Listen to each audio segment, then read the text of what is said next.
রমজান মাসে তাহাজ্জুদ নামাজের সময় কখন? সোনার যাকাত কি প্রতি বছর দিতে হবে? জীবনের অনেক রোজা কাজা রয়ে গেছে, এখন কি আমি আগে পেছনের রোজাগুলো কাজা আদায় করবো, নাকি এই রমজানের রোজাগুলো আগে রাখবো? গীবত করলে কি রোজা হবে?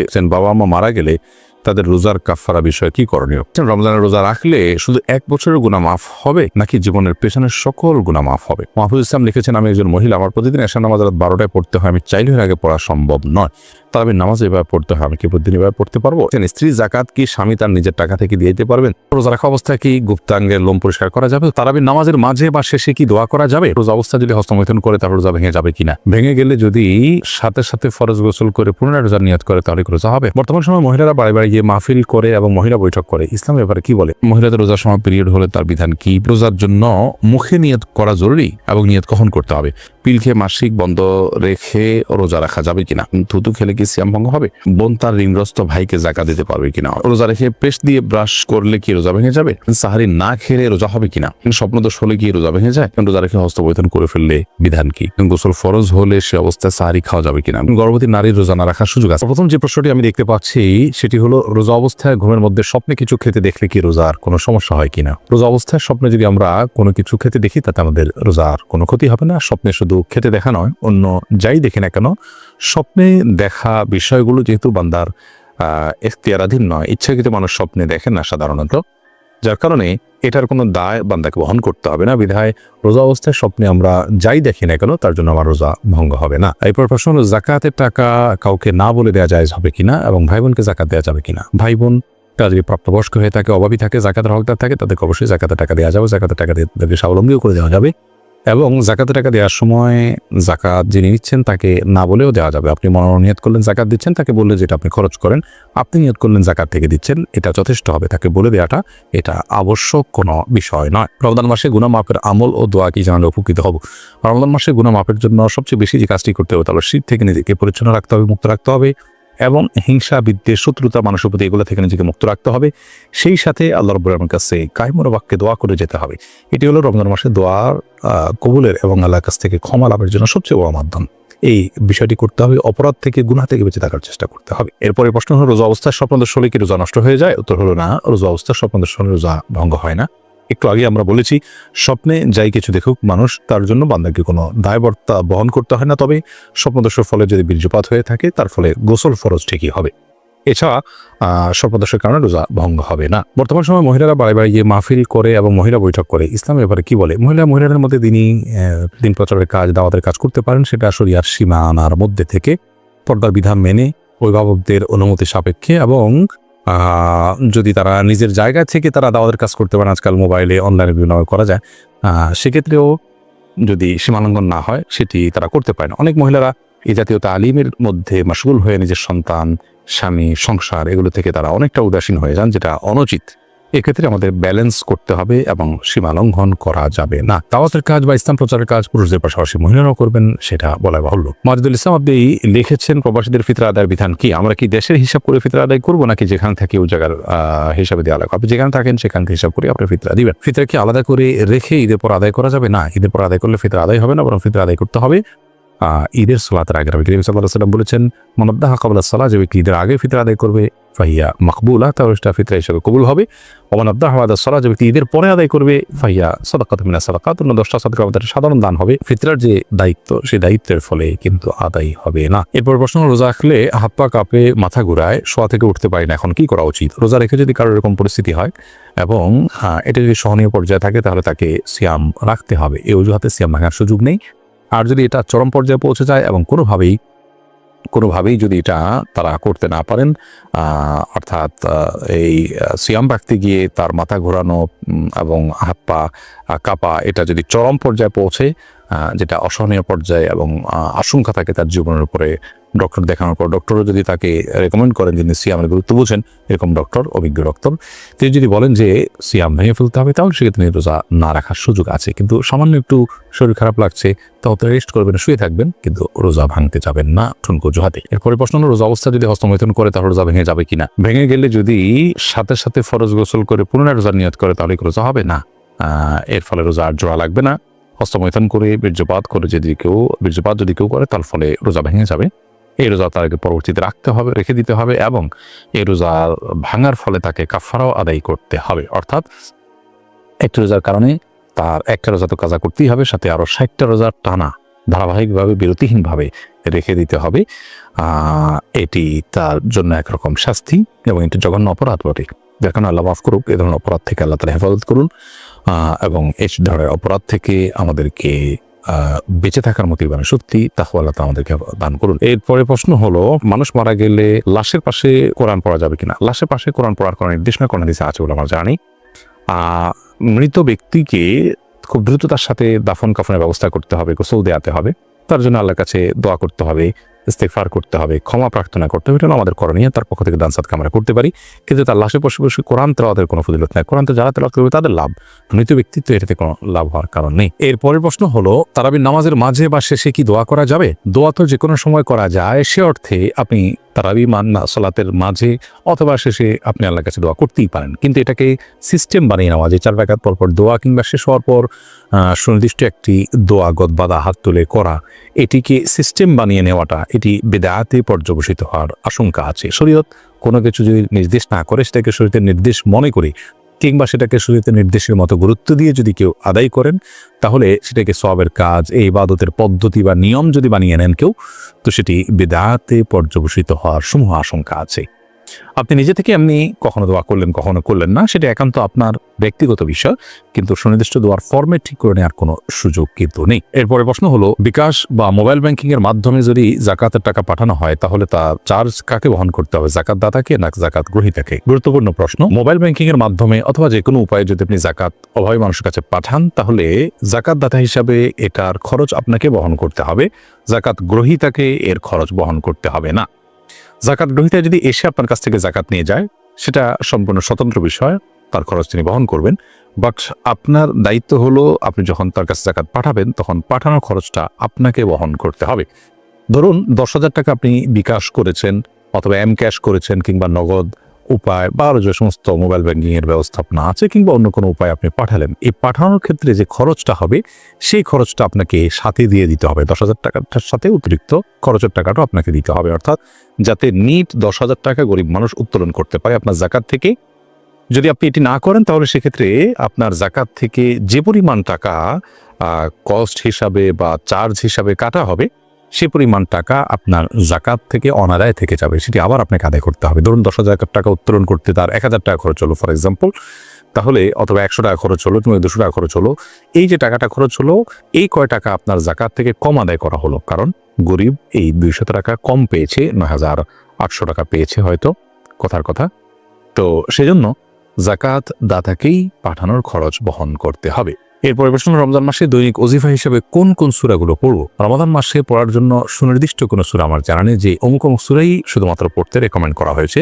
আল্লাহ তাআলা এই মাসে কোরআন নাজিল করেছেন, বিধায় গোটা কোরআনই বেশি বেশি করে তেলাওয়াত করা উচিত, বুঝে পড়া উচিত, কোরআনের মর্মচর্চা করা উচিত, কোরআন শোনাশুনি করা উচিত। নিজে তেলাওয়াত করবেন, আরেকজনকে শোনালেন, আরেকজনকে তেলাওয়াত করলেন, নিজে শুনলেন, এরকমটি রমাদানে করা উচিত। বাট রমাদান মাসে কোরআন কারীমের তেলাওয়াতের জন্য সুনির্দিষ্ট কোনো অংশ ফিক্স নেই যে এটুকুই তেলাওয়াত করবেন বা এই সূরা বারবার পড়বেন, বরং গোটা কোরআনই আপনি তেলাওয়াত করার চেষ্টা করবেন।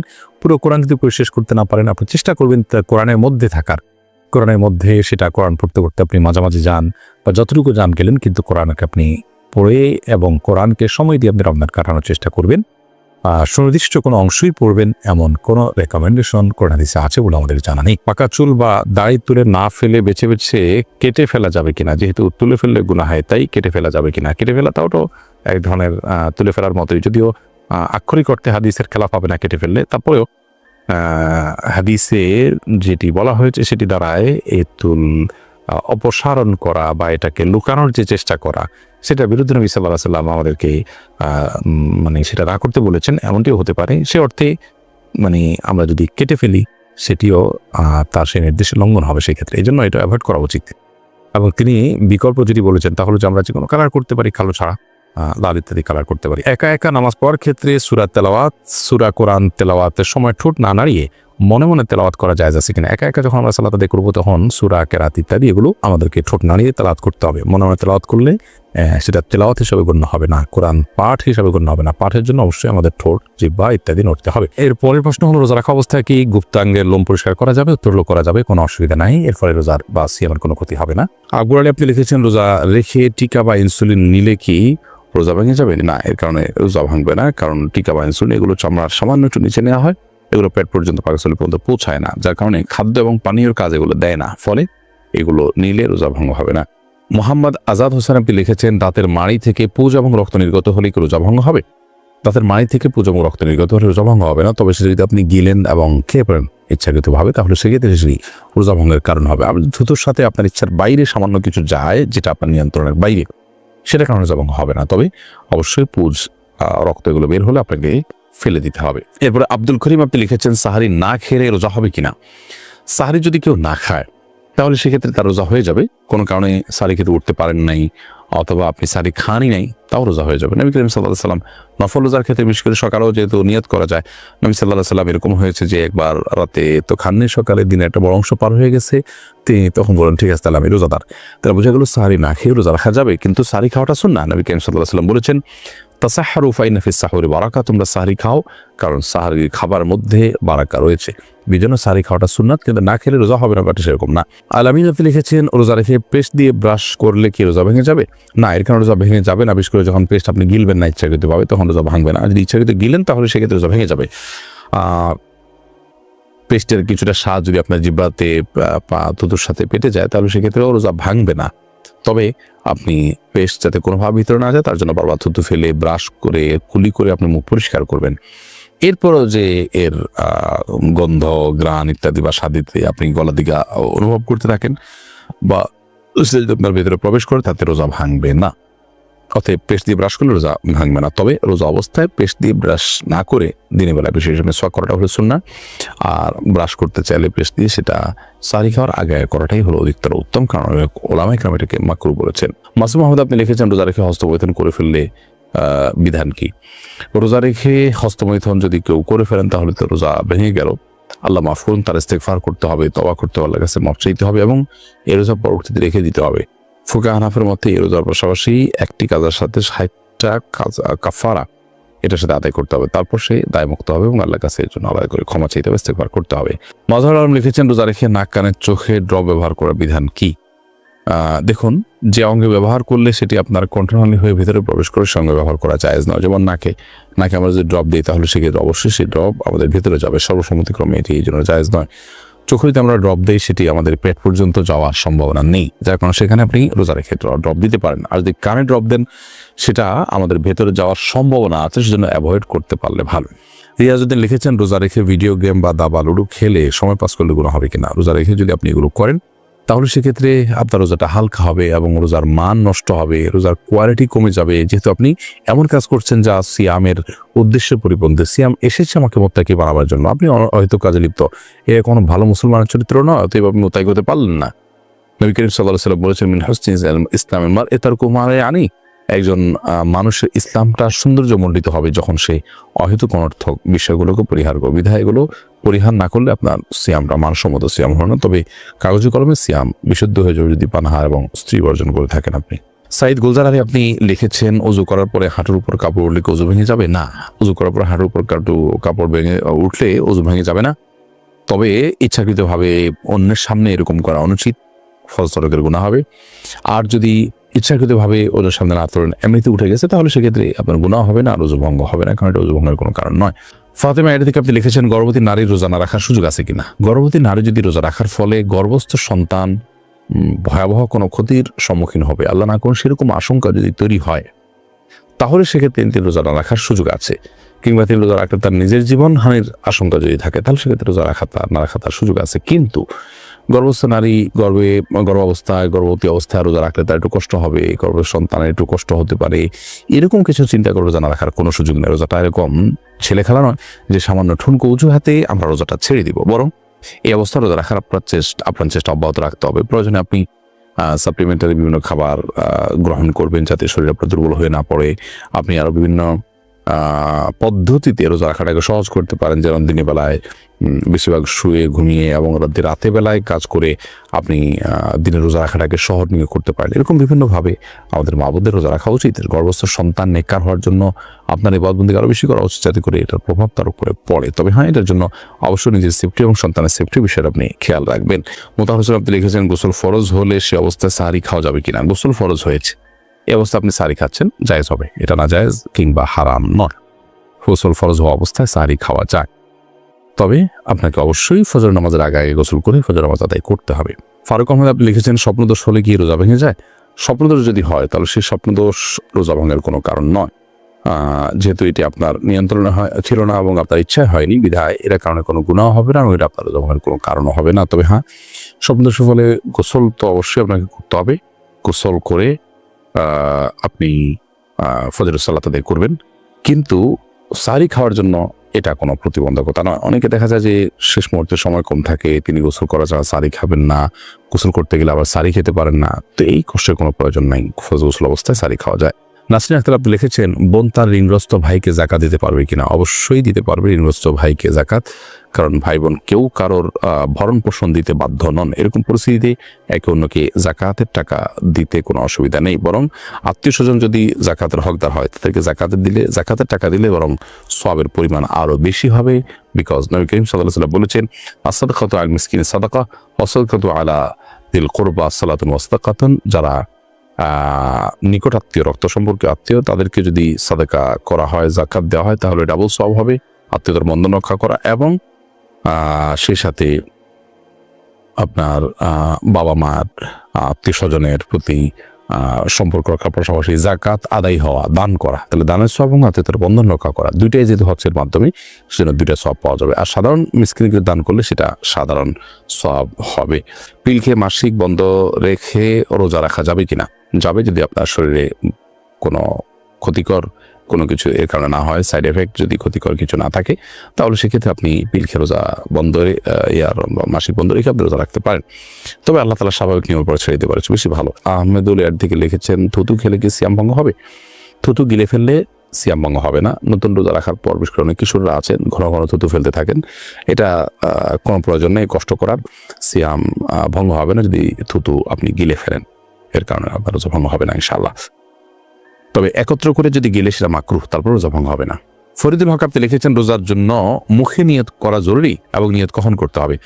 রোজার জন্য মুখে নাওয়াইতু নাসুমা গাদান এরকম করে নিয়ত করা জরুরি নয়, না এটি কোনো সুন্নাহ দ্বারা প্রমাণিত। নবী করিম সাল্লাল্লাহু আলাইহি ওয়াসাল্লাম বা সাহাবীরা কেউ রোজার নিয়ত মুখে এরকম কোনো গদবাদা কোনো দোয়া পড়ে করেছেন বলে কোনো প্রমাণ পাওয়া যায় না।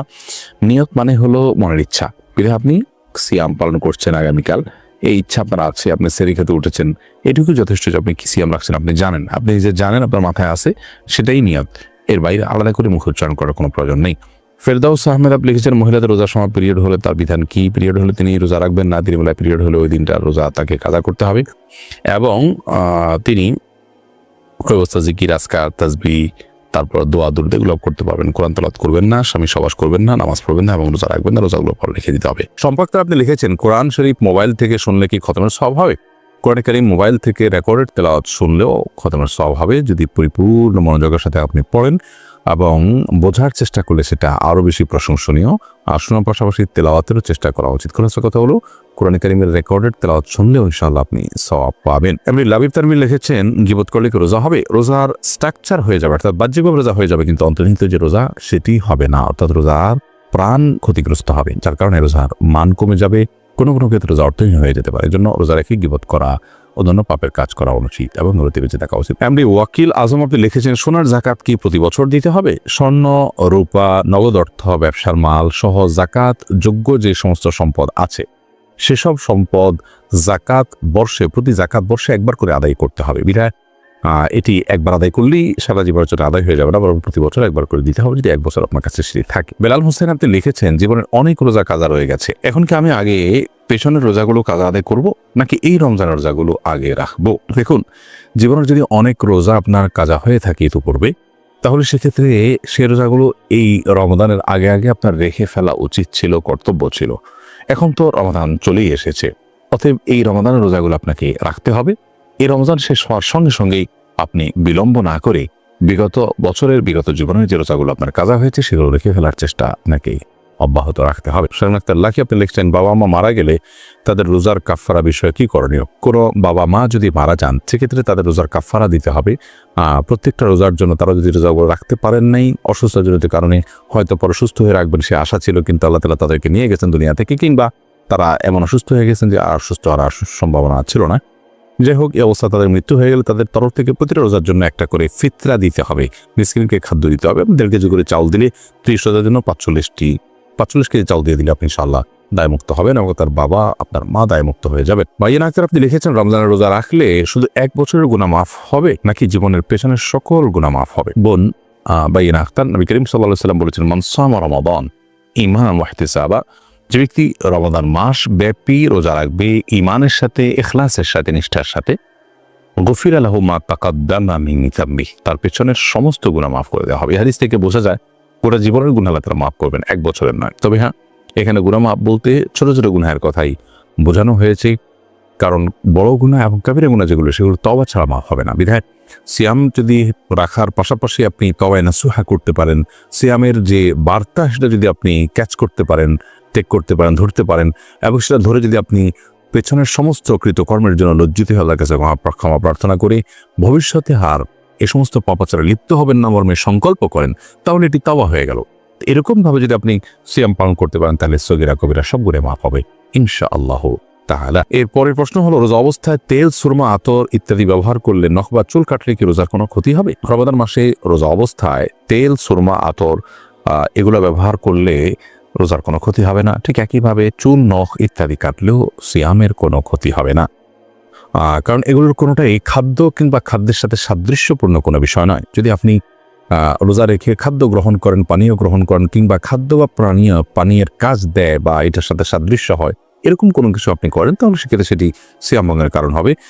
আর রোজা রেখে একজন মানুষ যদি তেল ব্যবহার করেন, সুরমা ব্যবহার করেন, আতর ব্যবহার করেন, কিংবা চুল বা নখ কাটেন, তাতে না সেটা খাদ্যের কোনো কাজ দেয়, না পানীয়ের কোনো কাজ দেয়, না তার সাথে কোনো এর সরাসরি কোনো সম্পৃক্ততা বা সাদৃশ্য আছে। বিধায় এগুলো করলে সিয়াম ভঙ্গ হবে না, রোজা ভঙ্গ হবে না, কোনো অসুবিধা নেই। মাহফুজ ইসলাম লিখেছেন, আমি একজন মহিলা, আমার প্রতিদিন এশার নামাজ রাত 12টায় পড়তে হয়, আমি চাইলে এর আগে পড়া সম্ভব নয়, তাহলে নামাজ এভাবে পড়তে হয়, আমি কি প্রতিদিন এভাবে পড়তে পারবো? এর কারণে মাকরু হচ্ছে, বিশেষ করে মধ্যরাত পর্যন্ত দেরি করাটা মাকরু। আপনার অবশ্যই উচিত তার আগে, অর্থাৎ মধ্যরাত যেন না হয়, সূর্য ডুবা থেকে নিয়ে সূর্য অস্তমিত হওয়া থেকে নিয়ে সুবহ সাদিক পর্যন্ত যে কয় ঘন্টা হয়, এটাকে আপনি ভাগ করে এটার 50% যেখানে হবে, অর্থাৎ মাঝামাঝি যেখানে হবে তার আগে আগে পরিশেষ করার চেষ্টা করা উচিত। সেটা হয়তো কখনো 11টা, 11:30 হতে পারে, কখনো কম বেশ হতে পারে সিজন ভেদে, কিন্তু আপনার নামাজ হয়ে যাবে, ফরজ আদায় হয়ে যাবে, কিন্তু এরকম দেরি করাটা অনুচিত। এবার শাহরিয়ার হোসেন লিখেছেন, রমজানের গোসলের সময় যদি কানের ভেতর পানি প্রবেশ করে তাহলে কি রোজার কোনো সমস্যা হবে? সামান্য পানি যদি কানের ভিতর যায় এবং সেটা যদি আপনি ঝেড়ে ফেলে দিতে পারেন, শেষ যদি আপনার থাকে, তাহলে ইনশাআল্লাহ রোজা হয়ে যাবে, রোজার ক্ষতি হবে না। এরপরে সাকিব হাসান আপনি লিখেছেন, গোসল ফরজ অবস্থায় গোসল না করে কি সাহরি খাওয়া যাবে? যদি কারোর গোসল ফরজ হয় তাহলে গোসল ফরজ অবস্থায় যদি আপনি সাহরি খেয়ে নেন, এই কারণে যে এখন গোসল করতে গেলে সাহরি খাওয়ার সময় আর থাকবে না, অথবা যে কারণেই হোক না কেন যে আমি পরে গোসল করব, তাহলে তার ফলেও সিয়াম হয়ে যাবে, কোনো অসুবিধা নেই। তবে অবশ্যই ফজরের সালাত আদায়ের প্রয়োজনে ফজরের সালাতের আগে আগে আপনাকে ফরজ গোসল করতে হবে। কিন্তু গোসল ফরজ হওয়া অবস্থায়, অর্থাৎ শরীরের অপবিত্র অবস্থায় যদি কেউ খাদ্য গ্রহণ করেন এবং সাহরি খেয়ে ফেলেন বা রোজা নিয়াত করেন, তাতেও রোজা হয়ে যাবে, সাহরি হয়ে যাবে, কোনো অসুবিধা নেই। যদিও গোসল করে তারপরে খেতে পারলে সেটা উত্তম, তা বলাই বাহুল। মিলন হোসেন আপনি লিখেছেন, রোজা রেখে ধূমপান করা যাবে কিনা? অনেকে বলে থাকেন যে রোজা রাখা অবস্থায় সিগারেট খেয়ে রোজার কোনো ক্ষতি হয় না, এটা কি সঠিক? এটা কোনো মানুষ বলে, আমি তো এই প্রথম শুনলাম। যাই হোক, কেউ যদি বলে থাকেন সেটি নেহায়াতই ভুল। ধূমপান করলেও তার ফলে রোজা ভঙ্গ হবে, কারণ এটা পান, ধোঁয়াগুলো মানুষের ভেতরে প্রবেশ করে, বিধায় এটি রোজা ভঙ্গের কারণ। রোজা অবস্থায় ধূমপান করা জায়েজ নয়, যদিও রোজা রাখা অবস্থার বাইরেও ধূমপান করা জায়েজ নয়। রোজা অবস্থায় ধূমপান করলে সেটি গুনাহও হবে, আবার রোজা ভঙ্গের কারণ হবে। যদিও সন্ধ্যার পরে কেউ ধূমপান করলে গুনাহ হবে, বাট রোজা ভঙ্গের বিষয়টি সেখানে থাকছে না। মায়ের আদর্শ ছেলে আইডি থেকে আপনি লিখেছেন, স্ত্রী জাকাত কি স্বামী তার নিজের টাকা থেকে দিয়ে দিতে পারবেন? দিতে পারবেন। স্ত্রীর সম্পদের জাকাত স্বামী দিয়ে দিতে পারবেন, শর্ত হলো স্ত্রীকে জানিয়ে দিতে হবে, স্ত্রীর জানাশোনা থাকতে হবে। তিনি যদি জানেন যে তার স্বামী তার পক্ষ থেকে জাকাত দিয়ে আদায় করে দিচ্ছেন, তাহলে সেক্ষেত্রে তিনি নিয়ত করবেন, তার আমল যেহেতু নিয়তটা তার থাকতে হবে। স্ত্রীকে আপনি জানালেন না, আপনি তার জাকাত আদায় করে দিলেন নিজে থেকে, পরে স্ত্রীকে বললেন, এতে জাকাত আদায় হবে না। আপনি জাকাত আদায় করতে হলে স্ত্রীর জাকাত যে আদায় করছেন স্ত্রীকে আপনি নোটিস করবেন, তিনি নিয়ত করবেন এবং আপনি তার পক্ষ থেকে আদায় করবেন, আদায় হয়ে যাবে। আর্থিক ইবাদত একজনের তরফ থেকে আরেকজন করতে পারে, তবে যার তরফ থেকে করছেন ফরজ আদায় হওয়ার জন্য তার সেটি জানা থাকবে। তো আরভিন আপনি লিখেছেন জাকাতের টাকা থেকে কি এতিমখানায় দান করা যাবে? যাবে। এতিমখানায় এতিম গরিব বাচ্চা যারা জাকাতের হকদার আছে তাদেরকে জাকাতের টাকা দিতে পারেন, ওই ফান্ডে তাদের খরচ বহন করা হবে। এরপরে শান্তনা এভাবে লিখেছেন স্বামীর জাকাত এবং স্ত্রীর জাকাত কি আলাদা? যে প্রত্যেকের জাকাত হিসাব আলাদা। মাজিদুর রহমান আপনি লিখেছেন ইনসুলিন বা ইনজেকশন নিলে কি রোজা ভেঙে যায়? ইনসুলিন বা ইনজেকশন নিলে রোজা ভঙ্গ হয় না। বিশেষ করে যে ইনজেকশন আমাদের চামড়ার নিচে বা সামান্য মাংসপেশিতে যায়, যেটা আমাদের পাকস্থলিতে যায় না, খাদ্যের কাজ দেয় না, পানীয়ের কাজ দেয় না, খাদ্য বা পানীয়ের সাথে সাদৃশ্য হয় না, সেরকম ইনজেকশন যেটা শুধুমাত্র আপনার চামড়ার নিচে ইনজেক্ট করা হয় কিংবা আপনার মাংসপেশিতে ইনজেক্ট করা হয় এবং সেটাতে আপনার মেডিসিন থাকে সামান্য পরিমাণে, বা যেখানেই হোক ইনজেক্ট করা হয় সেটা পাকস্থলিতে অন্তত যায় না। তো এই ইনজেকশন এবং আপনার ইনসুলিন এগুলোর কারণে রোজা ভঙ্গ হবে না। এটাই বিশুদ্ধতর মত এবং সংখ্যাগরিষ্ঠ উলামায়ে কেরাম, আরব আজম সবারই মত বলতে গেলে। সেই হিসাবে টিকাও এটা রোজা ভঙ্গের কারণ না, টিকা নিলেও রোজা আপনি থাকবে আপনার রোজা। তবে যেই ইনজেকশন আপনার খাদ্য বা পানীয়ের কাজে, ধরুন গ্লুকোজ আছে, এরকম গ্লুকোজের যে স্যালাইন আছে সেটা আপনি গ্রহণ করেন, তাহলে তারপর রোজা ভঙ্গ হয়ে যাবে, কারণ এটা খাদ্য এবং পানীয়ের কাজ দিয়ে থাকে। এমনি রোগুলো আপনি লিখেছেন রমজান মাসে তাহাজ্জুদ নামাজের সময় কখন? অনেক ওলামায়ে কেরামের মধ্যে, বিশেষ করে ওলামায়ে আরব ওলামাদের মধ্যে থেকে, সৌদির ওলামাদের মধ্যে থেকে ওলামায়ে কেরাম এবং আমার দেশে অনেক ওলামায়ে কেরামের মতে রমজান মাসে তারাবি পড়লে তাহাজ্জুদ পড়ার প্রয়োজন নয়, দুটো একই নামাজ। আবার বিভিন্ন বর্ণনার আলোকে ফুকায়ে হানাফ সহ অন্যান্য ওলামায়ে কেরাম ইমামগণের মত হলো যে তারাবি প্রথম রাতে আদায়যোগ্য ইবাদত, আর তাহাজ্জুদ হলো তাহাজ্জুদ শব্দের অর্থই মূলত ঘুম থেকে উঠে আদায় করার মতো ইবাদত, যেটা ঘুম থেকে উঠে আদায় করতে হয়। ওজুদ মানেই হলো ঘুম থেকে ওঠা। অতএব রাতের শেষ প্রহরে আপনি সারি খেতে যখন উঠবেন তখন 2 রাকাত 4 রাকাত করে আপনি সালাত আদায় করতে পারেন। এটা নিয়ে বিতর্ক আছে, বিস্তর মত পার্থক্য আছে, আমরা সেদিকে যাচ্ছি না, শুধু দুটি মত উল্লেখ করলাম। এবং তাহাজ্জুদ মানেই হলো ভোর রাতের সালাত, সেটা বললাম। আর তারাবি হলো প্রথমাংশে যেটি আদায় করেছেন নবী করিম সাল্লাল্লাহু আলাইহি ওয়াসাল্লাম এবং সাহাবায়ে কেরাম। নবী সাল্লাল্লাহু আলাইহি ওয়াসাল্লাম সাধারণত তাহাজ্জুদ পড়তেন, মানে তাহাজ্জুদ মানে যদি ভোর রাতে নামাজ ঘুম থেকে উঠে ভোর রাতে পড়তেন, আর তারাবি এটাকে সন্ধ্যা রাতে পড়েছেন এশার পর এবং সাহাবায়ে কেরাম পড়েছেন। দুটোর মধ্যে পার্থক্য আছে কি নেই এটা নিয়ে মত পার্থক্য আছে, যেটা একটু আগে বললাম। তাহাজ্জুদের সালাত আদায় করুন। বছরের অন্য সময় উঠতে পারি না, অনেকে বলে হুজুর উঠতে পারি না, কিন্তু রমাদানে সাহারি খাওয়ার জন্য তো ওঠাই লাগে। কি বলেন? আল্লাহর হাবিব বলেন তাসাহহারু ফা ইন্না ফিস সাহুরি বারাকা, তোমরা সাহারি খেও, কেননা সাহারির ভেতরে বরকত ঢুকায় দিয়েছে কে? একটা খেজুর, 1 গ্লাস পানি খেলো সারা দিন আপনাকে তরতাজা রাখে কে? তো সাহারির জন্য যেহেতু উঠতেই হয়, সাহারি খাওয়ার আগে বা পরে 2 রাকাত 4 রাকাত তাহাজ্জুদ পড়া যাবে না। রব্বুল আলামিন বলেন ওমিনাল লাইলি ফাতাহাজ্জাদ বিহি নাফিলাতান লাকা আসা আইয়াবআসাকা রাব্বুকা মাকামান মাহমুদা। ও নবী, রাতের কিছু অংশ সময়ে তাহাজ্জুদের সালাত আপনি আদায় করবেন, কারণ এই তাহাজ্জুদ হলো আপনার জন্য নাফিলাতাল লাক, অতিরিক্ত ফরজ। আপনাকে মাকামে মাহমুদে অধিষ্ঠিত করবে কে? এজন্য যারা সম্মানিত হতে চান, সম্মানের আসনে যেতে চান, তাদের জন্য তাহাজ্জুদ অবধারিত। আমরা রমজানে সাহারির আগে তাহাজ্জুদ পড়তে চাই কি চাই না? এই নামাজটারে আল্লাহ বড্ড ভালোবাসেন। কেন জানেন? কারণ গভীর ঘুমকে স্যাক্রিফাইস করে আমরা এই নামাজ পড়ি। ঘুমের আরবি জানা আছে কারো? ঘুমরে আরবিতে কি বলে? অনেকগুলো আরবি আছে। একটা আরবি হচ্ছে নআস, তন্দ্রা, আমানাতান নআসা কোরআনে এসেছে। আরেকটা আছে ঝিমুনি, এভাবে ঝিমুনি আসে ঘুমের আগে, এটারে বলে সিনা। এটারে কি বলে? সিনা। স্বাভাবিক ঘুমকে আরবিতে বলে নাউম। স্বাভাবিক ঘুমকে কি বলে? এই সিনা আর নাউমকে আল্লাহ এক আয়াতে এনেছেন, লা তাখুযুহু সিনাতু ওয়ালা নাউম। আল্লাহর তন্দ্রা নাই, ঘুম নাই, ঘুমের আগে যে তন্দ্রা আছে ওইটাও নাই। তাহলে নআস, সিনা, নাউম পেলাম। আরেকটা ঘুমের আরবি হচ্ছে হুজুদ। তা মাঝরাতের ঘুম, শেষ রাতের ঘুম, যেই ঘুমটা বড্ড মজা লাগে।